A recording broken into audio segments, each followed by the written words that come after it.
সুপ্রিয় শিক্ষার্থীরা, আসসালামু আলাইকুম। আমি লায়লা নার্গিস কামাল, সহযোগী অধ্যাপক, অর্থনীতি বিভাগ, ঢাকা কলেজ, ঢাকা। অর্থনীতি বিভাগের তৃতীয় বর্ষের ছাত্রদের অনলাইন ক্লাসে স্বাগত জানাচ্ছি। আশা করি তোমরা সবাই আল্লাহর রহমতে ভালো আছো, সুস্থ আছো। আমি তোমাদের পড়াচ্ছি পাবলিক ফিন্যান্স। পাবলিক ফিন্যান্সের বার্ডেন অফ ট্যাক্সেশন এই অধ্যায়টি আমরা আরম্ভ করেছি। তারই ধারাবাহিকতায় বার্ডেন অফ ট্যাক্সেশনের আজ আমরা যে টপিকগুলো পড়ব তা হচ্ছে tax structure, types of tax এবং ডাইরেক্ট অ্যান্ড ইনডাইরেক্ট ট্যাক্স সম্পর্কে। তো চলো প্রথম আমরা জানি ট্যাক্স স্ট্রাকচার বা কর কাঠামো বলতে কি বুঝি। কর কাঠামো বলতে একটি দেশের আসলে সামগ্রিক যে কর ব্যবস্থা তার রূপকে বোঝানো হয়। এর মধ্যে দেখা যায় যে করের ধরন, করের হার, করের ভিত্তি এবং কর আদায়ের যে বিধিবিধানগুলো আছে তার মাঝখানে এগুলো সবই অন্তর্ভুক্ত থাকে।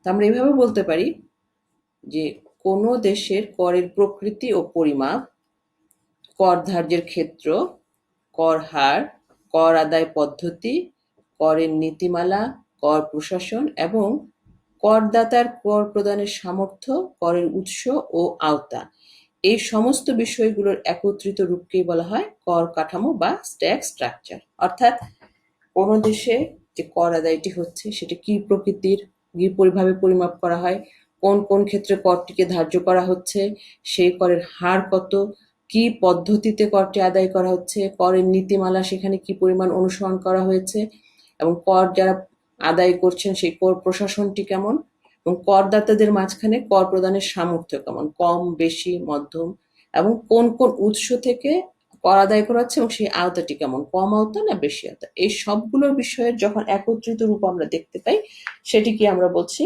কর কাঠামো বা ট্যাক্স স্ট্রাকচার। একটি দেশে রাজস্ব আদায়ের পরিমাণ ও প্রবৃদ্ধি, অর্থনৈতিক স্থিতিশীলতার প্রকৃতি এবং অর্থনৈতিক নিয়ন্ত্রণের কৌশলের সফলতা, এগুলো সবকিছুই কিন্তু এই কর কাঠামোর উপর নির্ভর করে। আসলে আমরা কর কাঠামো বলতে বুঝি যে কর সংশ্লিষ্ট যে বিষয়গুলো আছে তার সমষ্টিকে আমরা বলি আসলে কর কাঠামো, এবং এই দেশের কর কাঠামোর উপরেই আমাদের সংগৃহীত রাজস্বের পরিমাণটি নির্ভর করবে। যদি দেখা যায় যে কর কাঠামো উন্নত তাহলে দেখা যায় রাজস্ব সংগ্রহ করা সোজা হয়, আর যদি কর কাঠামোটি দুর্বল থাকে তাহলে কিন্তু রাজস্ব সংগ্রহের ব্যয় বেড়ে যায় এবং যার ফলে দেখা যায় রাজস্ব হ্রাস পেয়ে যায়। সুতরাং এই জন্যই একটি রাষ্ট্রের কর কাঠামোটি যথোপযুক্ত হলেই সেই দেশের জন্য ভালো হয়। তো এই যে কর কাঠামো আছে তাহলে আমরা এখন বলতে পারি যে এই কর কাঠামোর সঙ্গে সংশ্লিষ্ট বিষয়গুলো কি কি সেগুলো একটু দেখি আমরা। একটি দেশের কর কাঠামোর সাথে সংশ্লিষ্ট বিষয়গুলো হচ্ছে, প্রথমে যেটি আমরা দেখতে পাচ্ছি সেটা হচ্ছে করের উৎস এবং আওতা, অর্থাৎ কোন কোন জিনিসের উপরে কর আরোপ করা হবে এবং সেই আওতাটি কিরকম, অনেকগুলো ক্ষেত্র থেকে কর আদায় করা হচ্ছে নাকি অল্প কিছু ক্ষেত্র থেকে কর আদায় করা হচ্ছে। দ্বিতীয়ত হচ্ছে খুবই ইম্পর্টেন্ট একটা জিনিস যেটিকে বলা হচ্ছে করের হার, অর্থাৎ এই যে কর আদায় করা হবে, কর আরোপ করা হবে, কোন দ্রব্যের উপর কি হারে কর আরোপ করা হবে সেটি খুবই একটি গুরুত্বপূর্ণ বিষয়। এরপর হচ্ছে করের কানুন।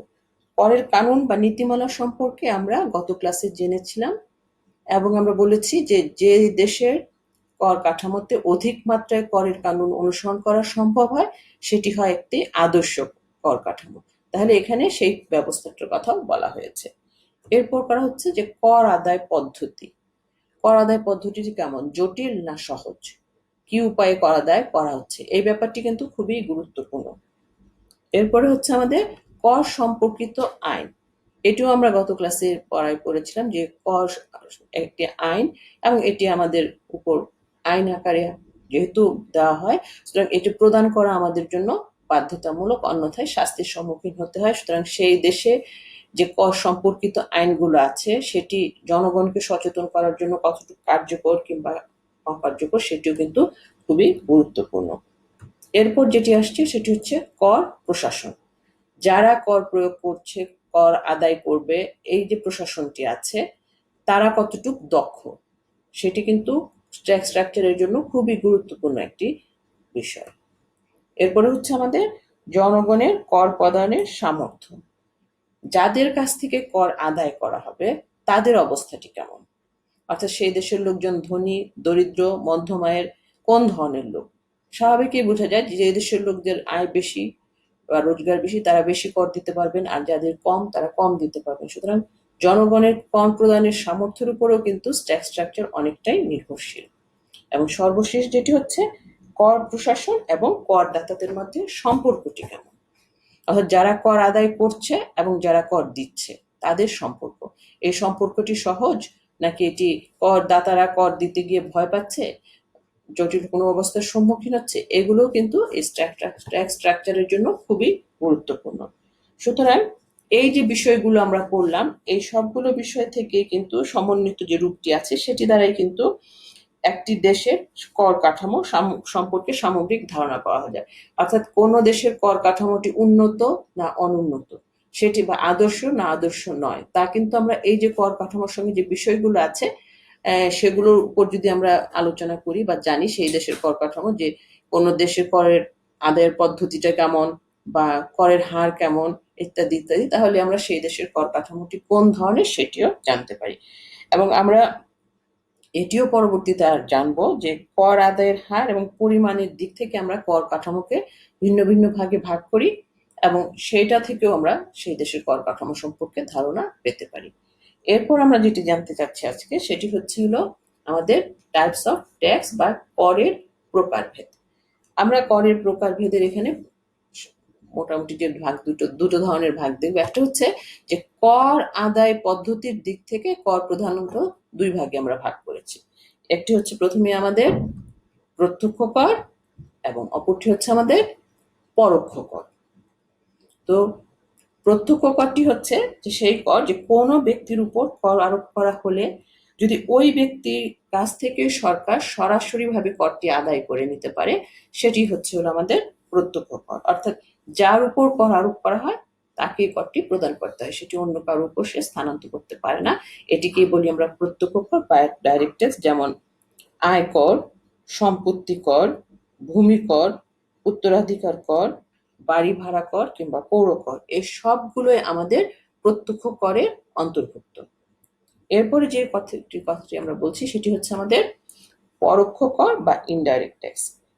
সরকার কোনো ব্যক্তি বা প্রতিষ্ঠান থেকে প্রত্যক্ষভাবে কর আদায় না করে পরোক্ষভাবে অন্য কোনো পণ্যের মাধ্যমে যদি বা অন্য কিছুর মাধ্যমে আদায় করে সেটিকে আমরা বলি পরোক্ষ কর। আবার এভাবেও বলা যায় যে যে করের প্রাথমিক ভার এবং চূড়ান্ত ভার ভিন্ন ভিন্ন ব্যক্তির উপর পড়ে সেই ধরনের করকে আমরা বলি পরোক্ষ কর। অর্থাৎ এখানে দেখা যায় যে করদাতা তিনি প্রাথমিকভাবে করভার বহন করলেও পরবর্তীতে সম্পূর্ণ বা আংশিক যেভাবেই হোক সেটি অন্যের উপর চাপিয়ে দিতে সক্ষম হয়, এটিকে আমরা বলি পরোক্ষ কর। পরোক্ষ কর হিসাবে আমরা যেমন বলতে পারি দ্রব্য কর বা মূল্য সংযোজন কর, যেটি ভ্যাট নামে তোমরা অধিক চেনো, আমদানি শুল্ক, রপ্তানি শুল্ক, প্রমোদ কর, বিক্রয় কর এবং টার্নওভার ট্যাক্স, এই সবগুলোই আমাদের পরোক্ষ করের অন্তর্ভুক্ত। আমরা ক্লাসে পরের দিকে এই সম্পর্কে আর একটু বিস্তারিত আলোচনা করব। এরপর আমরা দেখব যে করের ভিত্তি এবং কর আদায়ের সম্পর্কের দিক থেকে করকে আমরা তিন ভাগে ভাগ করতে পারি। সেটি হচ্ছে প্রথমে আমাদের সমানুপাতিক কর বা প্রপোর্শনাল ট্যাক্স, দ্বিতীয়টি হচ্ছে আমাদের প্রগতিশীল কর বা প্রোগ্রেসিভ ট্যাক্স এবং তৃতীয়টি হচ্ছে আমাদের অধোগতিশীল কর বা রিগ্রেসিভ ট্যাক্স। এই তিন ধরনের ট্যাক্সের মাঝখানে প্রথমে আমরা জানবো যে আমাদের সমানুপাতিক কর কাকে বলে।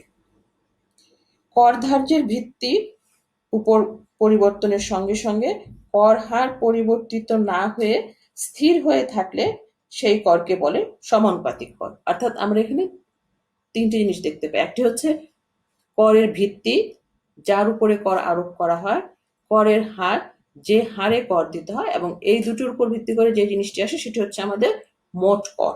তাহলে এখানে বলা হচ্ছে যে কর ধার্যের যে ভিত্তিটি আছে সেটি যখন পরিবর্তন হয় তার সঙ্গে সঙ্গে এখানে করের যে হার আছে সেটি কিন্তু পরিবর্তন হয় না, স্থির থাকে, তাহলে সেই ধরনের করকে আমরা বলি সমানুপাতিক কর। যেমন আমরা যদি মনে করি যে আমার করের ভিত্তি হচ্ছে আয়, তাহলে আয় পরিবর্তনের সঙ্গে সঙ্গে করের হারটি কিভাবে পরিবর্তিত হচ্ছে বা হচ্ছে না। সমানুপাতিক করের ক্ষেত্রে আমরা বললাম যে এখানে ভিত্তি পরিবর্তন হবে না। আমি একটি উদাহরণ দিই, তাহলে তোমরা বুঝতে পারবে। যেমন মনে করলাম যে আমাদের কর হার হচ্ছে 10 টাকা, আয়করের যে করের হার হচ্ছে 10 টাকা। এখন আমার করের ভিত্তি হচ্ছিল প্রথমে 50,000 টাকা, তারপর হচ্ছে 75,000 টাকা, এবং তারপরে হলো 1 লাখ টাকা। এই তিন ব্যক্তি যদি এই তিন ধরনের আয় স্তরে থাকে, কিন্তু প্রত্যেক ব্যক্তিকেই সেই শতকরা 10 টাকা হারে কর দিতে হবে। অর্থাৎ যিনি 50,000 টাকা ইনকাম করেন তিনিও 10 টাকা হারে কর দিবেন, যিনি 75,000 টাকা আয় করেন তিনিও 10 টাকা হারে কর দিবেন, এবং যিনি 1 লাখ টাকা আয় করেন তিনিও 10 টাকা হারে কর দিবেন। যদি এই অবস্থাটাই থাকে, অর্থাৎ করের হার যদি পরিবর্তন না হয়, সেটাকে আমরা বলি সমানুপাতিক কর। এরপরে আমরা যেটি জানবো সেটি হচ্ছে প্রগতিশীল কর। কর ধার্যের ভিত্তি বৃদ্ধির সঙ্গে সঙ্গে যদি করের হারও বৃদ্ধি পায়, তাহলে ওই করকে আমরা বলি প্রগতিশীল কর। অর্থাৎ এখানে আয় বৃদ্ধি পাওয়ার সঙ্গে সঙ্গে, অর্থাৎ করের ভিত্তি বৃদ্ধি পাওয়ার সঙ্গে সঙ্গে করের হারটিও বৃদ্ধি পাবে, এবং বৃদ্ধির হারটি বেশি হবে, সেটি হবে আমাদের প্রগতিশীল কর। যেমন আমরা আগের যে উদাহরণটি পড়েছি বা দেখে শুনেছি, সেখানে আমরা দেখেছিলাম যে তিনজন ব্যক্তি একই হারে কর দিয়েছিল, কিন্তু এখানে আমরা দেখি যে যে ব্যক্তির বাৎসরিক আয় 50,000 টাকা, তিনি দিবেন 10 টাকা হারে কর। যার বাৎসরিক আয় 75,000 টাকা, তিনি দিবেন শতকরা 20 টাকা হারে কর, এবং যার আয় 1 লাখ টাকা, তিনি দিবেন শতকরা 30 টাকা হারে কর। এইটা যদি দেন বা এভাবে যদি কর আরোপ করা হয়, তাহলে সেটিকে আমরা বলছি প্রগতিশীল কর। অর্থাৎ আমার করের ভিত্তি বৃদ্ধির সঙ্গে সঙ্গে এখানে করের হারটিও বেড়ে গিয়েছে। এরপরে আমাদের যেটি রয়ে গেল সেটি হচ্ছে আমাদের অধোগতিশীল কর বা রিগ্রেসিভ ট্যাক্স। এখানেও ব্যাপারটি হচ্ছে পুরোই উল্টো। কর ধার্যের ভিত্তির পরিমাণ বৃদ্ধির সঙ্গে যদি কর হার ক্রমান্বয়ে হ্রাস পায়, তাহলে বলা হয় অধোগতিশীল কর। অর্থাৎ আমরা যেটা প্রগতিশীল কর বললাম, তার এটি ঠিক বিপরীত অবস্থা। এখানে যে ব্যক্তির আয় 50,000 টাকা, তিনি 20 টাকা হারে, যার আয় 75,000 টাকা, তিনি শতকরা 15% হারে, এবং যার আয় 1 লাখ টাকা, তিনি শতকরা 10 টাকা হারে ট্যাক্স দিবেন। মানে কর হারটা হচ্ছে এই। তো তাহলে আমরা দেখলাম যে এটি হচ্ছে প্রগতিশীলের ঠিক উল্টো দিকে। এখানে যার আয় কম তার উপর কর হার বেশি, এবং যার আয় বেশি তার হারে উপর কর হারটি হচ্ছে কম। এটি হচ্ছে আমাদের অধোগতিশীল কর। তাহলে আমরা দুই ধরনের অবস্থার উপর ভিত্তি করে দেখলাম, একটি কর আদায়ের উপর যে কিভাবে আদায় করা হয় সেটি আমরা দেখলাম প্রত্যক্ষ কর এবং পরোক্ষ কর, এবং করের ভিত্তি এবং কর আদায়ের সম্পর্ক থেকে আমরা দেখলাম তিন ধরনের, সেটা হচ্ছে সমানুপাতিক, প্রগতিশীল এবং অধোগতিশীল কর। এখন আমরা যেটি সম্পর্কে বিস্তারিত আলোচনা করব সেটি হচ্ছে আমাদের প্রত্যক্ষ কর বা ডিরেক্ট ট্যাক্স। আমরা এখানে বলেছি প্রথমেই যে যে করের প্রাথমিক ভার এবং চূড়ান্ত ভার একই ব্যক্তির উপর পড়ে, সেটিকে আমরা বলছিলাম প্রত্যক্ষ কর। অর্থাৎ এখানে আমরা বলছি যে যে কর অপসারণ করা যায় না, অর্থাৎ যে করের আপাত ভার বা করাঘাত এবং চূড়ান্ত ভার বা করপাত একই ব্যক্তি অর্থাৎ করদাতার বহন করতে হয়, তাকে আমরা বলি প্রত্যক্ষ কর। অর্থাৎ এখানে যেই ব্যক্তির উপর কর আরোপ করা হয় সেই ব্যক্তিকে কর প্রদান করতে হয়। এই করটি তিনি অন্য কারোর উপরে অপসারণ বা সঞ্চালন করতে পারেন না। আইন অনুযায়ী যার উপর কর ধার্য করা হয়, করের প্রাথমিক বোঝা বা আপাত ভার তার উপর পড়ে। এই প্রাথমিক বোঝাকে বলা হয় করঘাত বা ইম্প্যাক্ট অফ ট্যাক্স। আবার যে ব্যক্তি পরিশেষে করের অর্থ প্রদান করে, তার উপর করের চূড়ান্ত বোঝা পড়ে, এবং এই চূড়ান্ত বোঝাকে বলা হয় করাপাত বা ইনসিডেন্ট অফ ট্যাক্স। তাহলে আমরা যেটি বললাম যে এই যে আপাত ভার বা প্রাথমিক ভার এবং চূড়ান্ত ভার, এই দুটি যখন একই ব্যক্তির উপর পড়ে এবং সেই ব্যক্তিকে এটি বহন করতে হয়, সেটিকে বলি আমরা ডিরেক্ট ট্যাক্স বা প্রত্যক্ষ কর। অর্থাৎ কর যার উপর পড়েছে তাকে সেটি পরিশোধ করতে হবে। করঘাত এবং করপাত একই ব্যক্তির উপর পড়ে, সেই জন্যই এটিকে বলা হচ্ছে প্রত্যক্ষ কর। এই কর এক ব্যক্তি অপর ব্যক্তির উপর সঞ্চালন করে দিতে পারে না। আমরা যে উদাহরণ দিয়েছিলাম অনেকগুলো, যে আয়কর, সম্পদ কর, ইত্যাদি সবই হচ্ছে প্রত্যক্ষ করের উদাহরণ। তার মাঝখানে হচ্ছে আমাদের আয়করটি মনে রাখার জন্য সবচেয়ে সহজ। যেমন আমাদের দেশে আমরা দেখি যে আয়করের যদি হয় তাহলে এখানে করের ভিত্তিটি হচ্ছে আমাদের আয়। এখন আমাদের দেশে দেখা যায় যে কোনো লোক যদি 3 লাখ টাকা পর্যন্ত আয় করে তাহলে কিন্তু তার কোনো আয়কর দিতে হয় না। আর ব্যক্তি যদি 3 লাখ টাকার উপরে আয় করে, 3 লাখ টাকার উপরে সে যদি আরো পরবর্তী 1 লাখ টাকার জন্য, 3 লাখ টাকার উপরে পরবর্তী 1 লাখ টাকার জন্য তাকে দিতে হয় 5% হারে কর, এবং তারও পরবর্তী আরো 3 লাখ টাকার জন্য দিতে হয় 10% হারে কর, এবং তারও পরবর্তী 4 লাখ টাকার জন্য তার দিতে হয় 15% হারে কর। অর্থাৎ দেখা যায় যে এভাবে আরো বেশি আয়ের জন্য ক্রমান্বয়ে বেশি বেশি হারে তাকে আয়কর প্রদান করতে হয়। তবে এখানে আবার এটিও দেখা যায় যে আমাদের দেশে সিনিয়র সিটিজেন, মহিলা, মুক্তিযোদ্ধা ওনাদের জন্য আবার এটিতে আলাদা ক্যাটাগরি আছে এবং তাদের আয়কর রিয়াতের পরিমাণ এবং সেটি আলাদা। তাহলে তোমরা ডিরেক্ট ট্যাক্স কাকে বলে আশা করি এতক্ষণে বুঝতে পেরেছো যে কর আমরা অপসারণ করতে পারি না, অর্থাৎ করের আপাতত ভার এবং চূড়ান্ত ভার যে যার উপর আরোপিত হয় তাকেই দিতে হয়, সেটি হচ্ছে ডিরেক্ট ট্যাক্স। যেমন আমরা বললাম আয়কর, যে ব্যক্তির উপর আয়কর ধার্য করা হয় তাকে সেটি পরিশোধ করতে হয়, এটি সে অন্য কারো উপরে চাপিয়ে দিতে পারে না।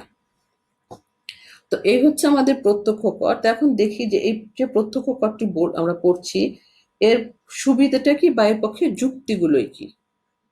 আচ্ছা,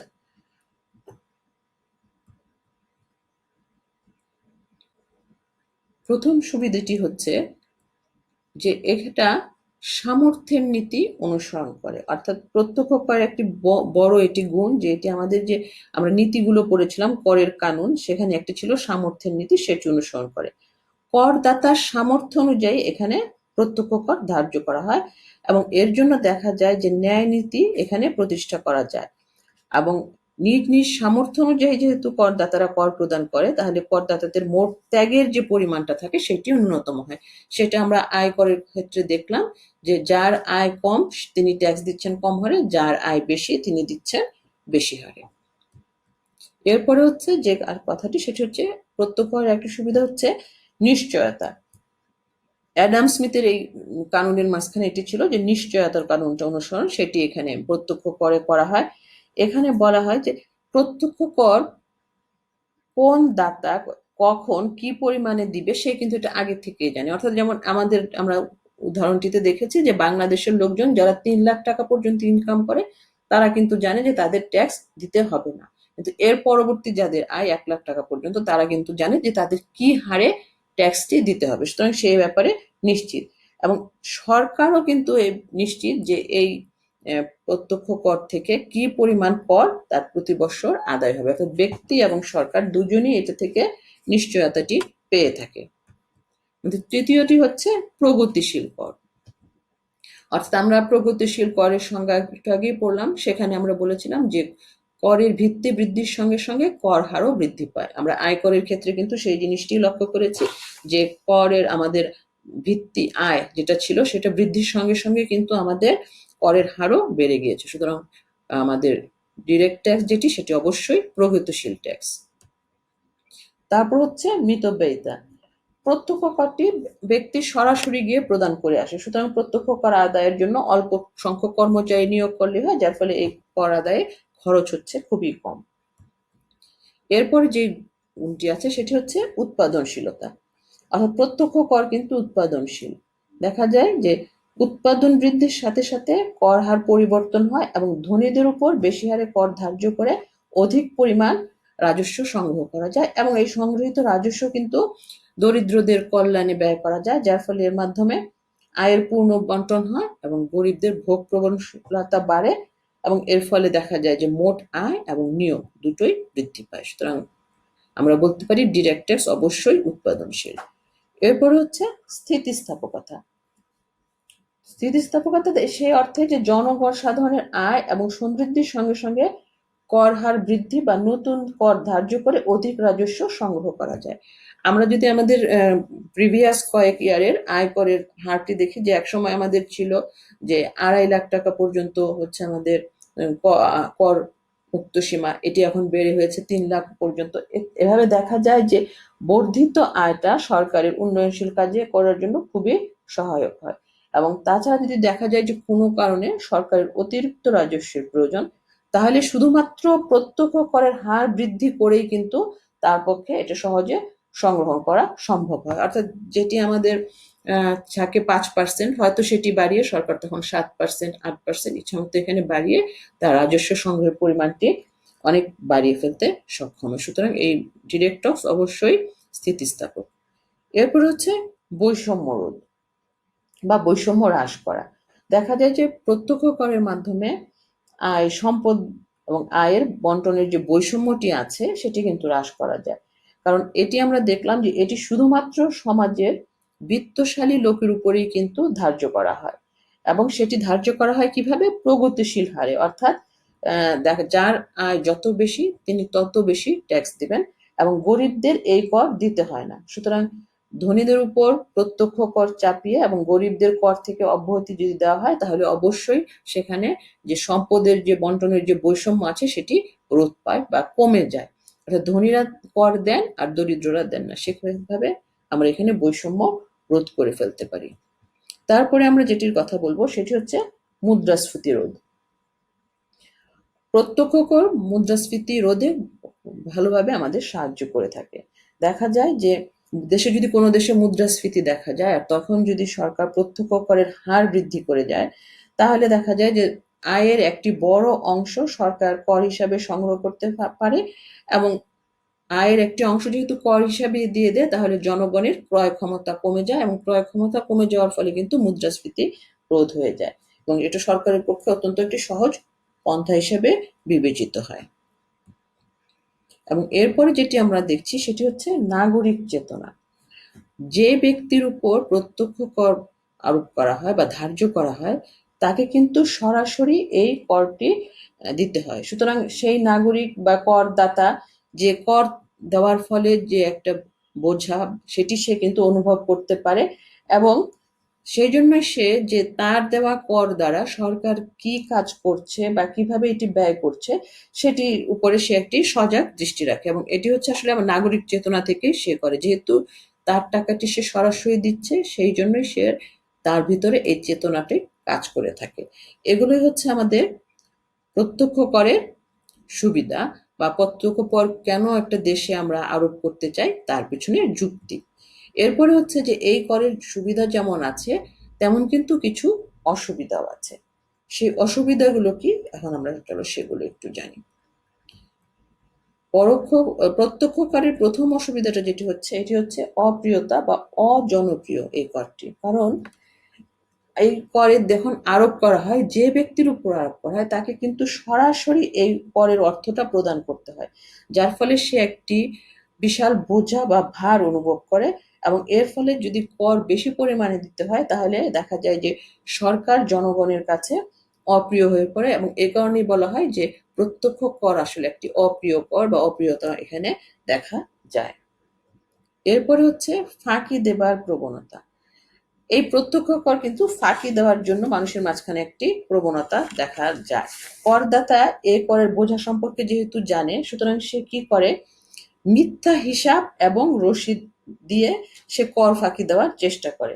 অর্থাৎ যেটুকু তার আয় সে সম্পর্কে সে সঠিক তথ্যটি না দিয়ে মিথ্যা তথ্য দেয়, এবং সেই অনুসারে সে কর ফাঁকি দিতে চেষ্টা করে, এবং দেখা যায় এর ফলে এই প্রত্যক্ষ করের এই অবস্থার জন্য কিন্তু অসততা এবং দুর্নীতিরও সৃষ্টি হয়ে থাকে।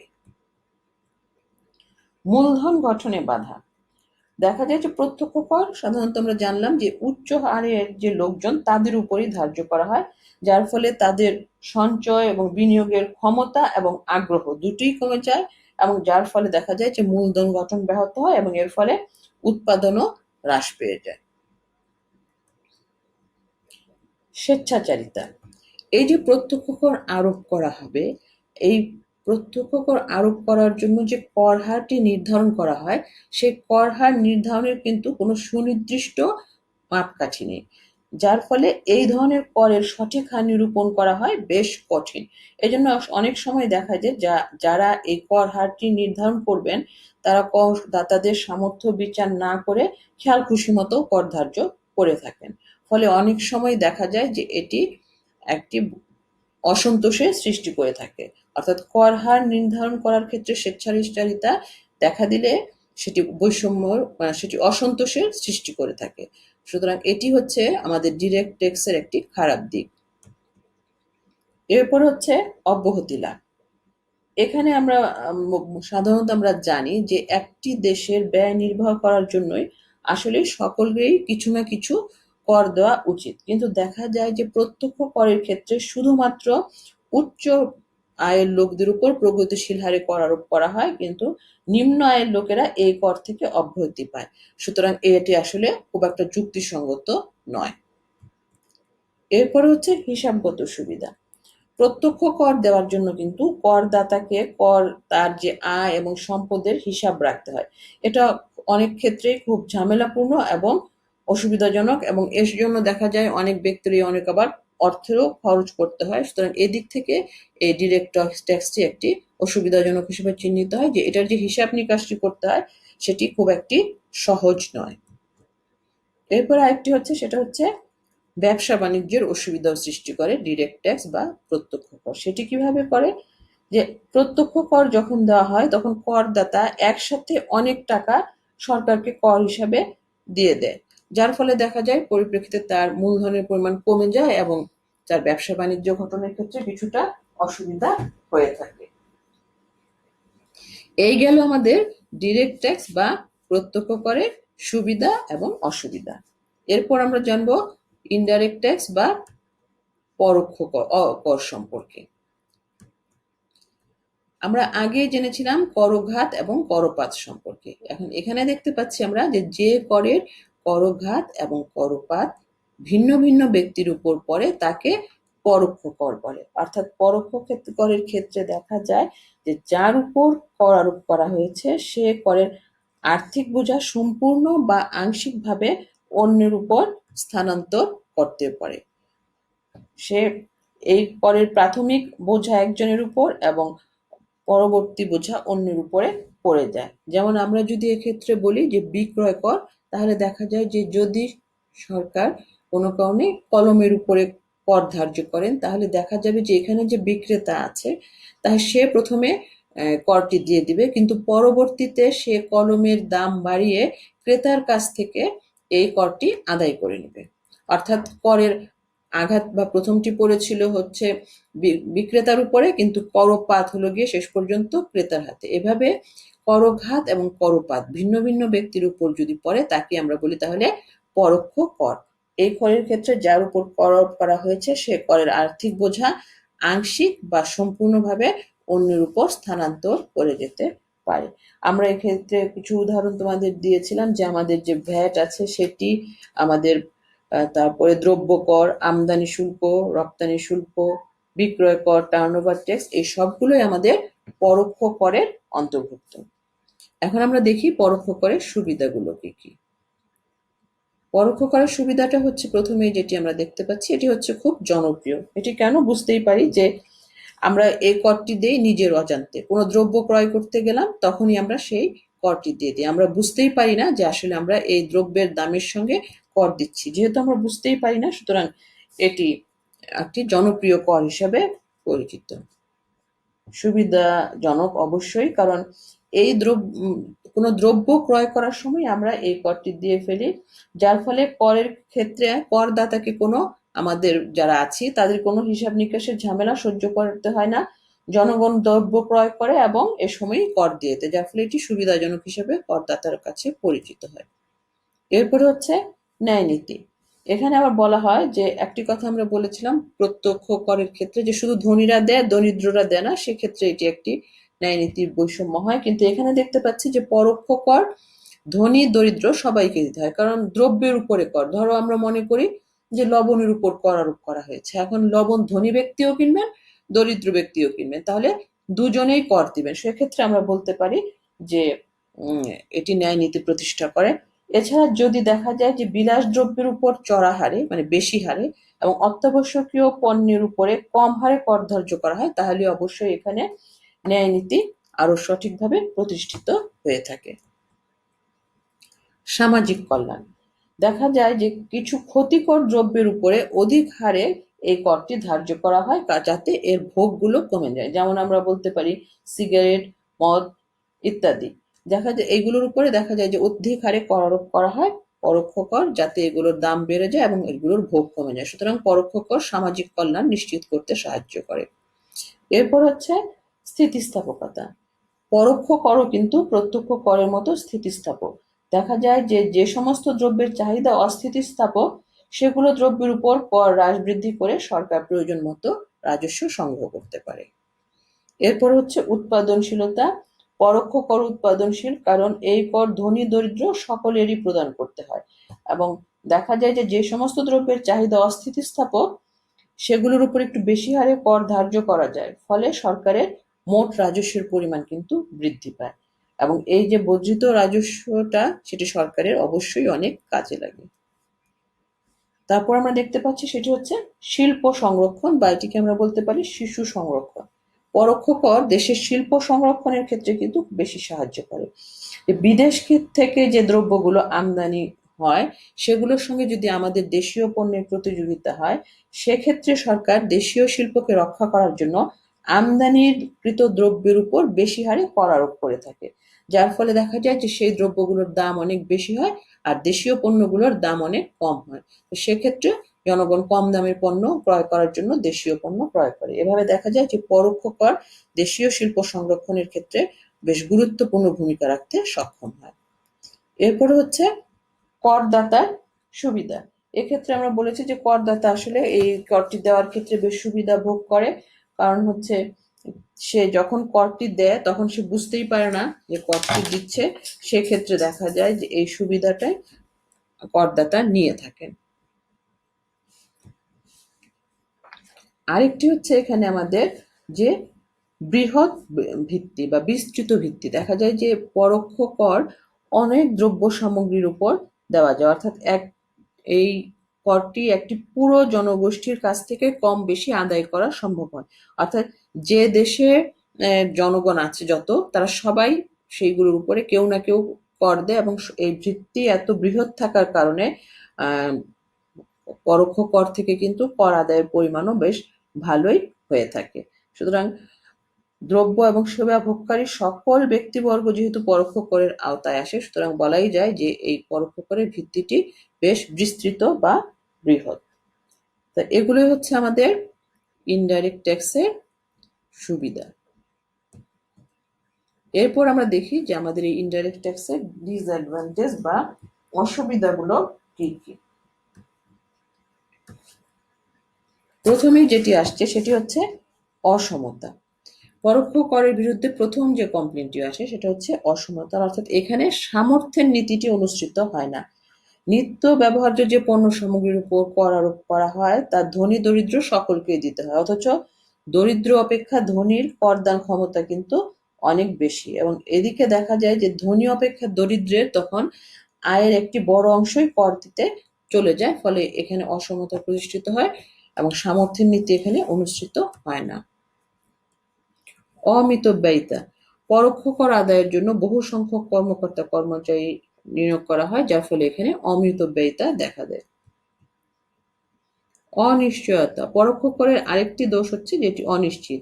এই করের মাধ্যমে ঠিক কি পরিমাণ রাজস্ব আদায় হবে সে সম্পর্কে সরকারের নিশ্চিত কোনো ধারণা থাকে না। বাজার পরিবর্তিত হলে বা দ্রব্যের চাহিদা স্থিতিস্থাপক হলে দ্রব্য কম বিক্রয় হতে পারে এবং এতে সরকার প্রয়োজনীয় রাজস্ব নাও পেতে পারে, অর্থাৎ ইনডাইরেক্ট ট্যাক্স হচ্ছে অনিশ্চিত ধরনের। অপ্রগতিশীল।